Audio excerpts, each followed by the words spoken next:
ವೃತ್ತಿ ಜೀವನಕ್ಕೆ good bye ಹೇಳಿದ ಅನುಪಮಾ ಗೌಡ. ಹೌದು ವೀಕ್ಷಕರೇ, ನೀವು ಕೇಳುತ್ತಿರುವುದು ನಿಜ. ಇದನ್ನು ಸ್ವತಃ ಅನುಪಮಾ ಗೌಡ ಅವರೇ ಖಚಿತಪಡಿಸಿದ್ದಾರೆ. ಅಧಿಕೃತವಾಗಿ ತಮ್ಮ ಯೂಟ್ಯೂಬ್ ಚಾನೆಲ್ನಲ್ಲಿ ಹಂಚಿಕೊಂಡಿದ್ದಾರೆ. ಅನುಪಮಾ ಗೌಡ ಅಭಿಮಾನಿಗಳಿಗೆ ಶಾಕಿಂಗ್ ಸುದ್ದಿ. ಅನುಪಮಾ ಗೌಡ ಅಭಿಮಾನಿಗಳಿಗೆ ಇದು ನಿಜಕ್ಕೂ ಶಾಕಿಂಗ್ ಸುದ್ದಿ. ಇಷ್ಟು ವರ್ಷಗಳ ಕಾಲ ತಮ್ಮ ಮಾತು ಮತ್ತು ನಿರೂಪಣೆಯಿಂದ ಜನರನ್ನು ರಂಜಿಸಿದ ಅನುಪಮಾ ಗೌಡ ಈಗ ನಿರೂಪಣಾ ವೃತ್ತಿಗೆ ಗುಡ್ ಬೈ ಹೇಳಿದ್ದಾರೆ. ಒಬ್ಬ ನಟಿಯಾಗಿ ಗುರುತಿಸಿಕೊಂಡ ಅನುಪಮಾ ಗೌಡ ಆಂಕರಿಂಗ್ ಕ್ಷೇತ್ರಕ್ಕೂ ಕಾಲಿಟ್ಟು ತಮ್ಮದೇ ಆದ ಛಾಪು ಮೂಡಿಸಿದ್ದರು. ಕನ್ನಡ ಕೋಗಿಲೆಯಿಂದ ಆರಂಭವಾದ ಅವರ ಆಂಕರಿಂಗ್ ಜರ್ನಿ ಮಹಾಭಾರತ, ರಾಜಾರಾಣಿ, ನನ್ನಮ್ಮ ಸೂಪರ್ ಸ್ಟಾರ್ ಸೇರಿದಂತೆ ಹಲವು ಕಾರ್ಯಕ್ರಮಗಳನ್ನು ನಿರೂಪಣೆ ಮಾಡಿದ್ದಾರೆ.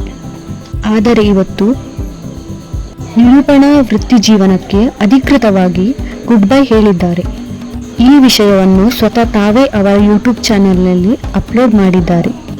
ಆಂಕರಿಂಗ್ ಅನುಪಮಾ ಗೌಡ ಅವರ ವೃತ್ತಿ ಜೀವನದ ಒಂದು ಪ್ರಮುಖ ಭಾಗವಾಗಿತ್ತು ಎಂದು ಅವರು ತಾವೇ ಸ್ವತಃ ಹೇಳಿಕೊಂಡಿದ್ದಾರೆ.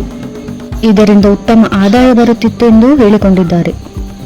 ಇದೀಗ ಅವರು ತಮ್ಮ ಆಂಕರಿಂಗ್ ಜರ್ನಿಗೆ ವಿದಾಯ ಹೇಳುತ್ತಿರುವುದು ನಿಜಕ್ಕೂ ಅಭಿಮಾನಿಗಳಲ್ಲಿ ಬೇಸರ ಮೂಡಿಸಿದೆ. ಅನುಪಮಾ ಗೌಡ ಅವರು ಉತ್ತಮ ಕಲಾವಿದೆ ಮಾತ್ರವಲ್ಲ, ಉತ್ತಮ ನಿರೂಪಕಿಯಾಗಿಯೂ ಗುರುತಿಸಿಕೊಂಡಿದ್ದರು.